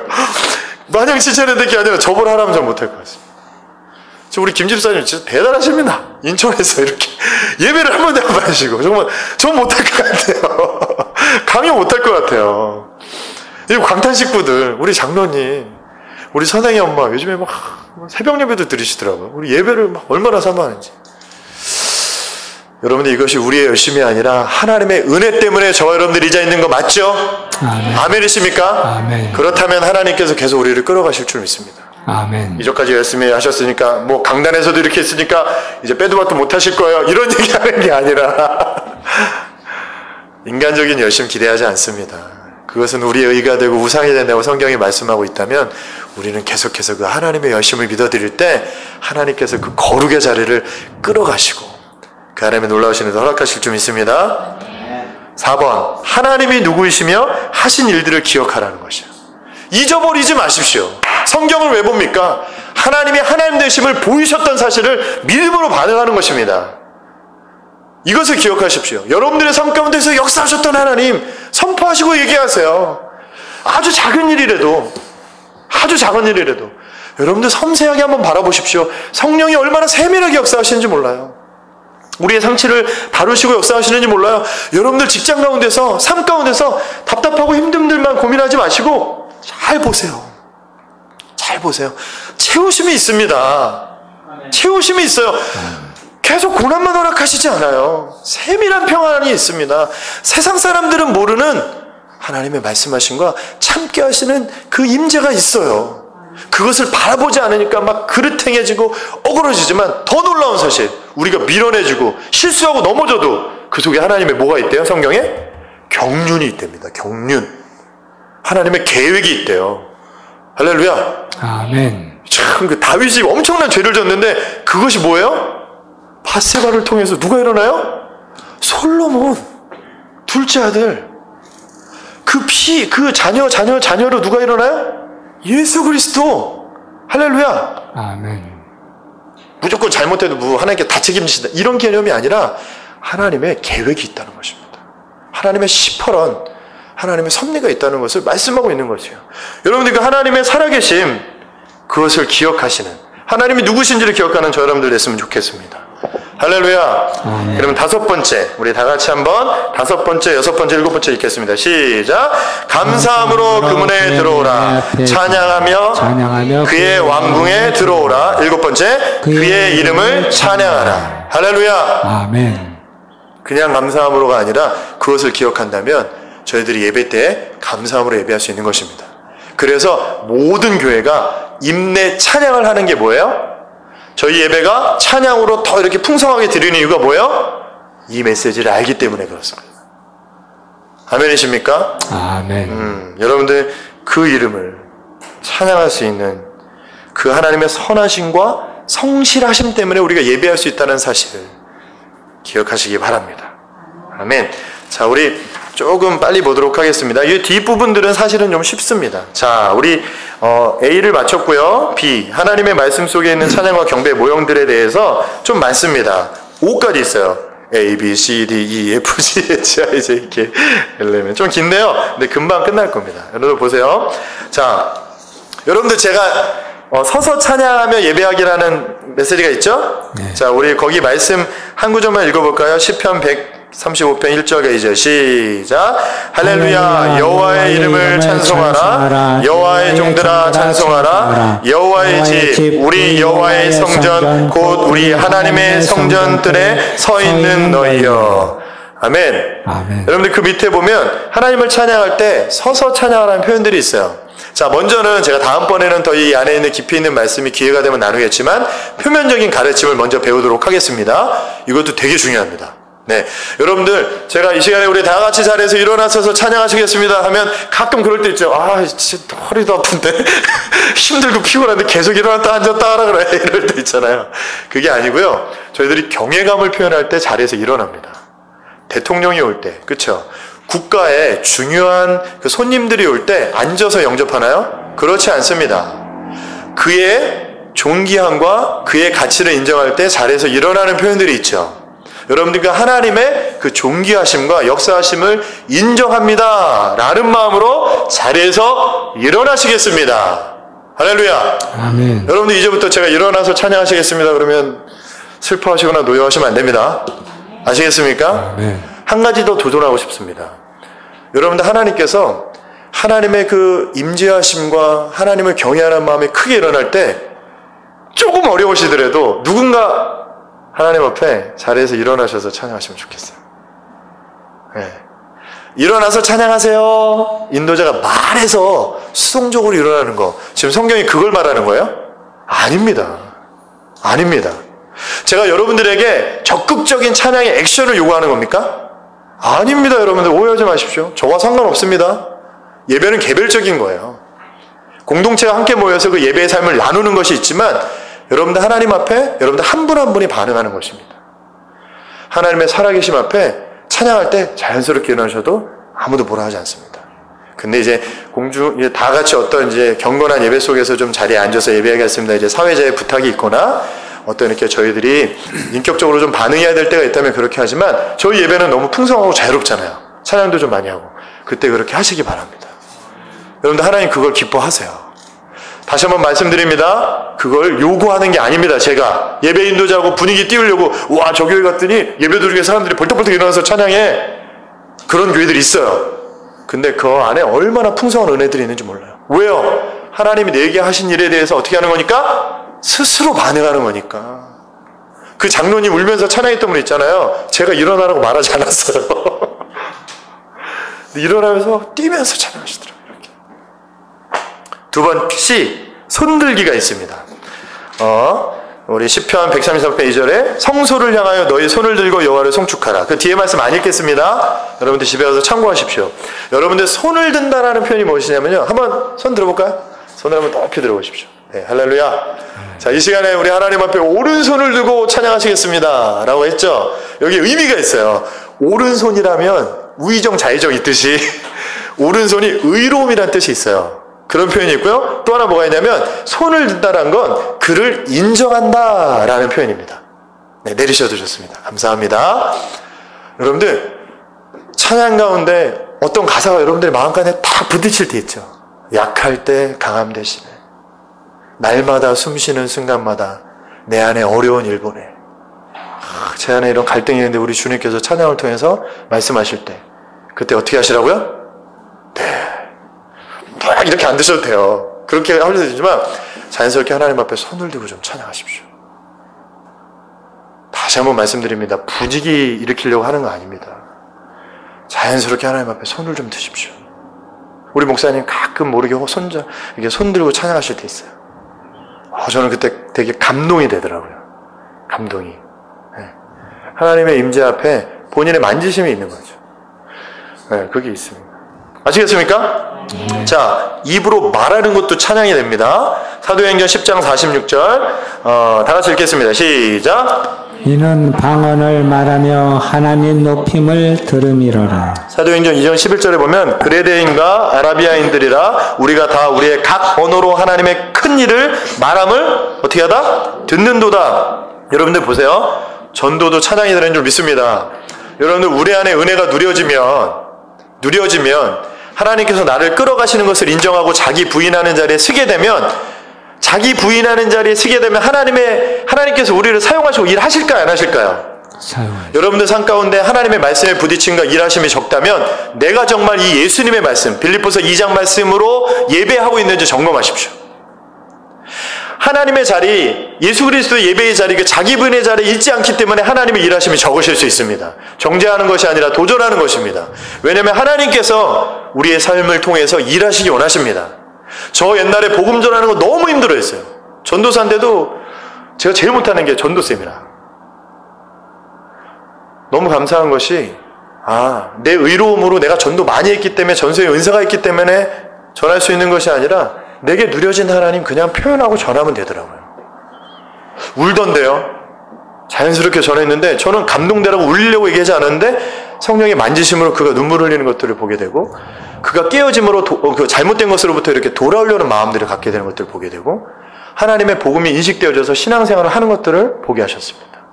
여러분들 우리가 입으로 복음을 누리게 하신 것들을 말할 때 그것이 찬양이 되게 하신다는 것입니다. 여러분들 이것을 기억하십시오. 말하세요. 내가 기도하고 나갔더니 오늘은 닭들이 좀 얌전하네. 이런 표현. 제가 함부로 말씀드리는 게 아니라 너무나 세밀하게 우리의 삶의 작은 부분에서도 말씀하세요. 말씀하시고 일하십니다. 정말 그러세요. 여러분들 이거 한번 적용해 보십시오. 자녀들이 말 안 들을 때 하나님의 말씀으로 한번 선포해 보세요. 하나님의 가치로, 하나님의 세계관으로 그에게 한번 인내해 보시고 참아 보시고 선포해 보십시오. 하나님 너 사랑하신대. 하나님께서 역사하실 거야. 걱정하지 마. 잘 갔다 와. 내가 기도하고 있을게. 이런 믿음의 표현들. 할렐루야. 하십시오. 우리 선행이한테 그런 얘기 많이 해주세요. 어릴수록 그게 좀 많이 필요해요. 애기일수록. 네. 하나님이 그에게 인지되어지고 성령께서 일하십니다. 정말 그러세요. 지금 다 자란 자녀들에게도 그렇게 얘기해 주세요. 아빠가 기도할게. 엄마가 기도할게. 지나가는 말이라도 그 한마디에 성령께서 역사하시고 그게 찬양이 되게 하신다는 것입니다. 자, 2입니다. 찬양하기입니다. 음조와 가사에 맞춰 목소리를 높이는 것은 하나님께 응답하는 자연스러운 방법 중에 하나입니다. 시편 47편 6절 말씀 시작. 찬송하라 하나님을 찬송하라 찬송하라 우리 왕을 찬송하라. 그 밑에 내가 노래로 하나님의 이름을 찬송하며 감사함으로 하나님을 위대하시다 하리니 찬송하라 찬송하라 찬송하라.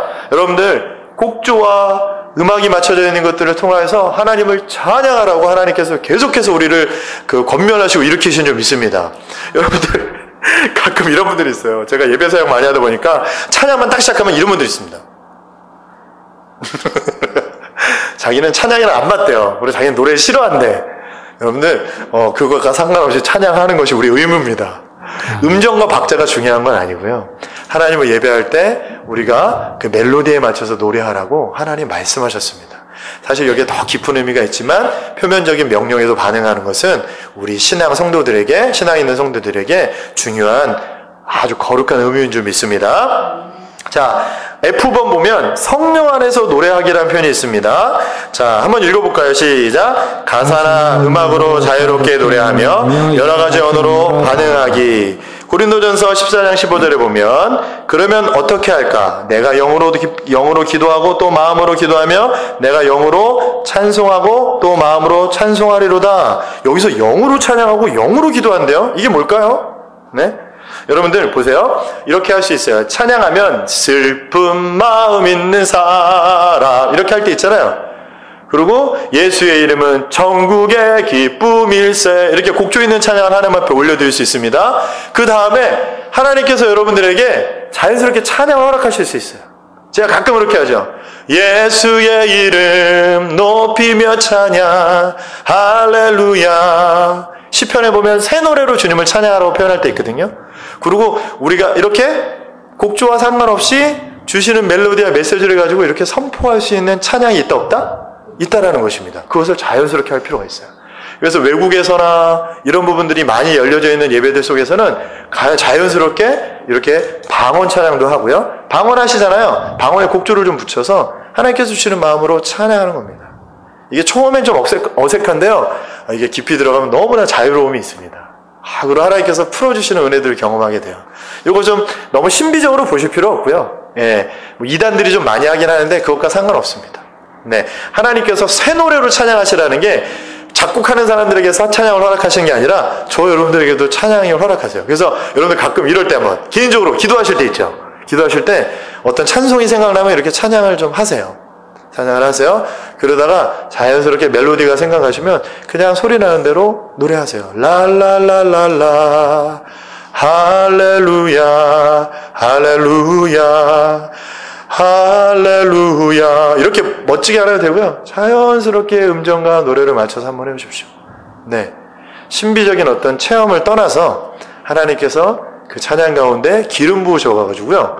이렇게 새로운 노래들을 허락하실 때가 있어요. 사실은 그런 찬양이 이렇게 새 찬양으로 나올 때가 되게 많이 있습니다. 지금 우리 불렀던 찬양들이 그렇게 읊조리다가 하나님 주시는 마음들이 있어서 그냥 곡조를 맞춰서 표현했는데 그게 찬양인 대목들이 되게 많아요. 아시겠습니까? 그래서 이제 다 같이 부를 수 있도록 체보도 하고 이렇게 한 건데, 그래서 하나님께서 여러분들을 노래케 하신다는 것이에요. 그러니까 한번 신비롭고 재밌으니까 재미서 한번 해보세요. 이런 게 아니라 여러분들에게 곡조를 허락하신답니다. 너무 좋지 않으세요? 여러분들의 노래를 갖는다는 거. 노래 하나 잘하면 너무 멋있지만 노래를 하나 만들면 얼마나 멋있겠어요. 그렇죠? 자연스럽게 해보십시오. 지금은 좀 창피하니까 혼자 있을 때, 아니 운전하실 때도 네, 한번 해보세요. 네, 메시지, 어떤 말씀, 갈라디아서 2장 20절 말씀이 생각났어. 내가 그리스도와 함께. 천주교에서 이런 거 많이 하거든요. 음정 없이 나나나나 이렇게 그렇게 하셔도 좋습니다. 주시는 마음으로 그렇게 예배해 보세요. 너무 좋습니다. 이거 하시면 정말 좋아요. 자, 음악적인 표현, 다양한 악기로 음악으로 연주하는 것을 통해 경배하기. 시편 150편이 뭐냐면요, 뭐 이런 소리 나는 악기, 큰 소리 나는 악기, 작은 소리 나는 악기, 다양한 악기로 하나님을 찬양하라는 것이에요. 여러분들 어떤 악기를 가지든지 하나님을 찬양하고 예배할 수 있는 줄 믿습니다. 여러분들 어떤 교회는 드럼이 없는 교회들이 있어요. 이게 불경스럽다고, 너무 흉측하다고. 근데 거기서 이제 막 그 오르간 이렇게 막 해야 된다고, 피아노만 가능하다고. 이거 잘못된 생각입니다. 여러분들 그 피아노나 오르간은 태양신을 섬기기 위해서 만들어졌던 악기예요. 처음에. 여러분들 악기가 제가 있는 것이 아니라 그 악기를 다루는 사람이 어떤 마음으로 하는지가 중요한 줄 믿습니다. 네, 그러니까 여러분들 눈에 보이는 걸 너무 정죄하시거나 불편해하지 마시고 여러분들 속에서, 삶 속에서 하나님께서 허락하시는 그 자기 부인의 자리에서 허락하시는 말씀으로 반응하시기 바랍니다. 죄송한데 조금 시간이 갔는데 좀 더 해도 괜찮을까요? 네. 네, 괜찮을까요? 네. 그 다음에 손뼉 치는 거. 그쵸? 자, 보세요. 여러분들 너희 만민들아 손바닥을 치고 즐거운 소리를 하나님께 외칠지어다 있죠? 자, 한번 손바닥 한번 쳐볼까요? 심차게 시작. 제가 우리 시간에 하나님 앞에 박수를 한번 드리겠습니다 하면 이렇게 하잖아요. 여러분 박수 언제 치죠? 꼬리 날 때 제가 2002년도 때 호수공원에 있었는데 제 차 부셔질 뻔했잖아요.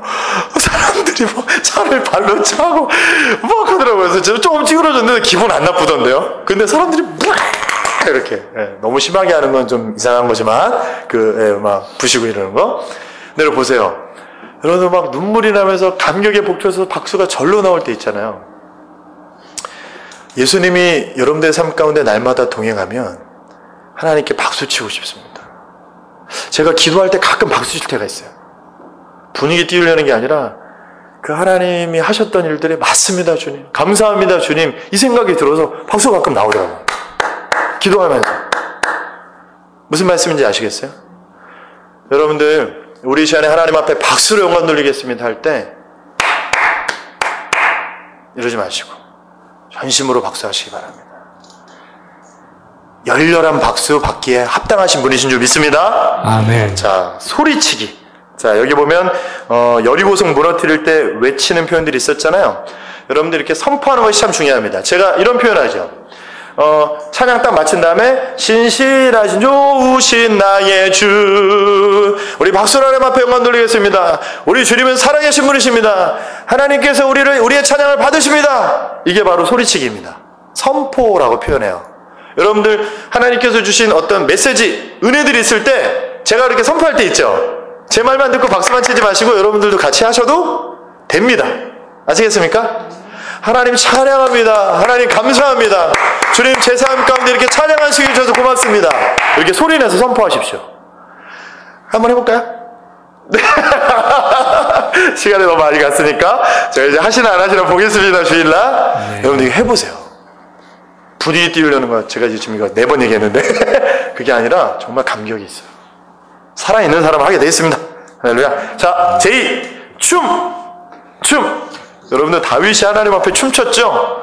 근데 여러분 우리 교회가 이 춤에 좀 약합니다. 우리 목사님 워십 댄스 되게 좋아하세요.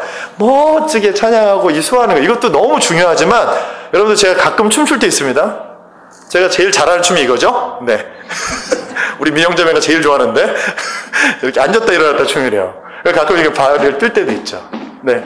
제가 흥을 돋구기 위해서가 아니라 하나님이 그 메시지 가운데 제 마음을 만지실 때가 있어요. 그때 이렇게 뛰게 되죠. 저 되게 내성적인 사람입니다. 아무도 안 믿으시는데 우리 어머님은 아세요.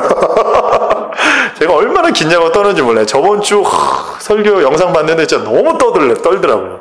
말도 막 씹히고 한 20번 가까이 그러더라고요. 이제 좀 2번째 됐다고 이제 조금 낮았는데 이게 참 어려운 자리예요.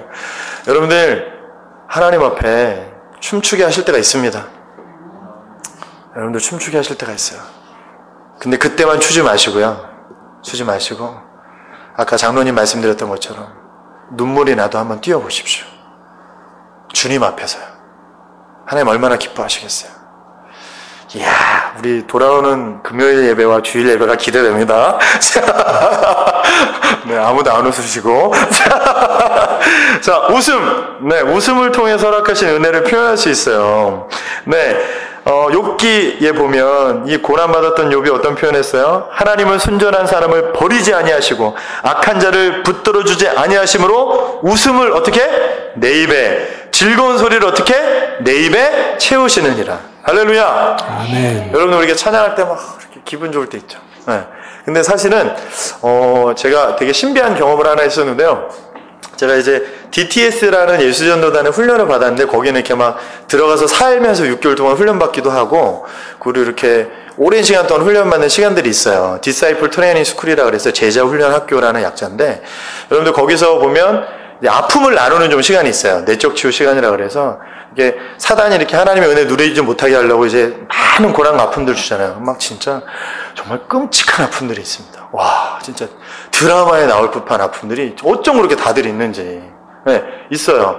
그리고 그 사람에게는 없는데 기도하다 보면 그 사람 가족들에게 있는 아픔을 또 드러나게 하실 때도 있어요. 그래서 아픔을 나눠서 막 한참 이렇게 막 눈물 흘리고 막 밤새도록 하거든요. 이제 그 하는 시간이 있어요. 하는데 갑자기 찬양 인도자가 이렇게 막 갑자기 이렇게 찬양을 하다가 신나는 찬양으로 넘어갔어요.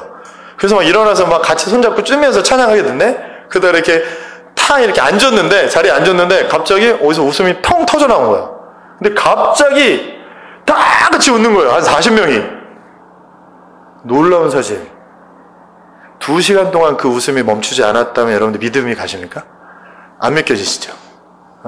근데 이제 그런 걸 막 사역하는 데들이 있어요. 그런 걸 조장하는 건 안 됩니다. 넘어뜨리는 거 안 되잖아요. 안수하면서 이렇게 안 넘어질 넘어뜨리는 거. 그런데 되게 많아요. 왜냐면 그걸 자기가 하려니까. 하나님이 넘어뜨리신 적이 있거든요. 그 이적은 자기가 일으킬 수 있는 게 아니죠. 근데 그걸 자기가 일으킨다고 맨날 넘어뜨리려고 하는 사람들이 있는데 그건 정말 위험하고 잘못된 것입니다. 왜냐하면 그 권한이 자기한테 있다고 믿는 거잖아요. 은사기 때문에 주어진다고요? 아니에요. 은사는 주고 뺏어가면 주님께 있어요. 그래서 하나님께서 일하심을 해야지 무조건 여기 가면 다 병고침 받고 무조건 치유되고 역사가 계속 있어. 그건 뻥입니다. 하나님의 때에 하나님의 역사하심으로 주권 가운데 있는 것인 줄 믿습니다. 아멘. 그래야지만 그게 우상 숭배가 안 되고요. 그래야지만 그것이 잘못된 방향으로 가지 않아요. 이거 좀 명확하게 하실 필요가 있어요. 제가 왜냐하면 방언 찬양이나 지금 이 웃음에 대한 영에 대해서 좀 얘기를 해서 그런데 하늘의 웃음이 있단 말이에요. 그런 고난과 아픔 가운데 있지만 그런 기쁨이 일어나는. 네, 그래서 우리 교회도 수련회 한번 가면 또 그런 일들이 또 있게 하실 줄 믿습니다. 네, 우리 가면 막 우리끼리 모였을 때 막 기쁘고 막 너무 즐거울 때 있잖아요. 그런 웃음의 영을 허락하시는 거죠. 문제는 해결 안 됐는데도 그 웃음이 뭐가 된다? 찬양이 된다. 할렐루야. 아멘. 네, 너무 놀랍죠? 네, 눈물을 통해서도. 네, 눈물을 통해서. 누가복음 7장 38절. 예수의 뒤로 그 발 곁에 서서 울며 눈물로 그 발을 적시고 자기 머리털로 닦아 그 발에 입 맞추고 향유를 부으니. 이게 누가 했던 거죠? 막달라 마리아. 여러분들 무조건 눈물을 쥐어 짜라는 얘기입니까? 아닙니다. 여러분들 막달라 마리아가 이 향유가 뭐 몇 천만 원짜리였다면서요? 1년치 예, 월급이었다면서요? 여러분들 보세요. 다 끝났습니다. 이제 몇 개 남았는데 여러분들 막달라 마리아가 이렇게 할 수밖에 없었어요. 막달라 마리아가 누구였습니까? 창녀였어요. 창녀. 근데 하나님의 은혜로 구원을 받았고요. 귀신 들린 사람이었습니다. 예수님의 은혜로 귀신이 떠나갔어요. 그 누구 동생인 줄 아세요? 나사로의 동생이에요. 죽었다 살아난 그 나사로 오빠 동생이란 말이에요.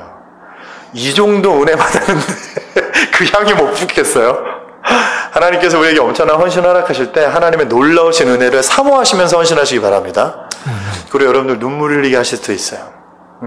감격의 눈물, 또 슬픔의 눈물을 허락하실 때 있는데요. 그 눈물을 통해서 하나님께서 찬양을 받으신다는 것입니다. 여러분들 침묵을 통해서도 예배 받으십니다. 여러분들 아무것도 하지 말고 잠잠히 가만히 있어라 이게 아니라 하나님의 일하시고 하나님께서 역사하실 때는 감히 사람이 어떤 말도 볼탤 수 없습니다. 성경에 보면 하나님이 임재하실 때, 하나님께서 성전에 현현하실 때 어떤 일이 있었죠? 사람들이 다 어떤 모습을 취했죠? 네, 엎드려져서 머리를 막 무릎 사이에 눕고 막 두렵고 떨고 완전 땅에 엎드려졌대요. 하나님의 임재가 있을 때 우리가 이렇게 주님 앞에 아무 소리도 못하고 예배할 수 있을 때가 있습니다. 그래서 가끔 저도 그런 예배를 인도할 때가 있는데요. 하나님의 임재와 하나님의 말씀이 가득할 때가 있어요. 그럴 때는 어떻게 하냐면요. 찬양 인도자 모든 음악 연주자들이 아무 소리도 내지 않습니다. 한번 우리 5초만 조용히 해볼까요? 시작.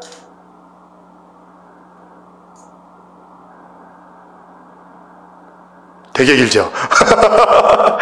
이게 막 10분, 20분, 저도 한 15분 정도까지 있었던 적이 있어요. 하나님 말씀하시고 임재하심이 가득하게 느껴져서 이렇게 아무 소리도 내지 않고 찬양할 때가 있었어요. 여러분 이것을 또 우리의 삶 가운데 적용한다면 그렇게 우리의 삶 가운데 우리가 그냥 뭔가 열심을 내고 내가 뭔가를 해야 돼, 이런 환난을 극복하려면 뭔가 열심히 최선을 해야 돼, 그게 아니라 하나님께서 일하실 때는 우리가 주님 앞에 그분의 얼굴만 구하고 잠잠히 있어야 될 때가 있는 줄 믿습니다. 자, 마지막입니다. 허리를 굽히거나 무릎을 꿇으면서 하나님을 경배하기도 하고요. 엎드리면서 하나님 앞에 경배하고 예배하는 모습이 있었어요. 우리 전사님 가끔 뒤에서 무릎 꿇고 기도하실 때 있어요. 왜? 저기 양복 더러워지게 왜 그래? 막 이런. 뭐 하는 거야, 갑자기. 사람들도 뒤에 있는데. 그게 아니라 우리 전사님이 하나님 앞에 그렇게 나가시는 거죠. 그 모습으로. 그 무릎 꿇게 하신 은혜가 우리 전사님한테 있어요. 제가 들은 얘기가 있거든요. 여러분들 이렇게 하나님께서 일하실 줄 믿습니다. 너무 죄송합니다. 지금 15분 정도 더 오버됐는데요. 너무너무 죄송하고요. 여러분들 그렇지만 이 행위만 강조하고 싶지 않았고 이 행위가 자연스럽게 찬양이 터져 나올 수 있는 메시지가 저 여러분들에게 더 중요한 줄 믿습니다. 그것을 기억하시면서 나가는 저런들 됐으면 좋겠습니다. 우리 한 목소리 한번 기도하고 예배 마치도록 하겠습니다.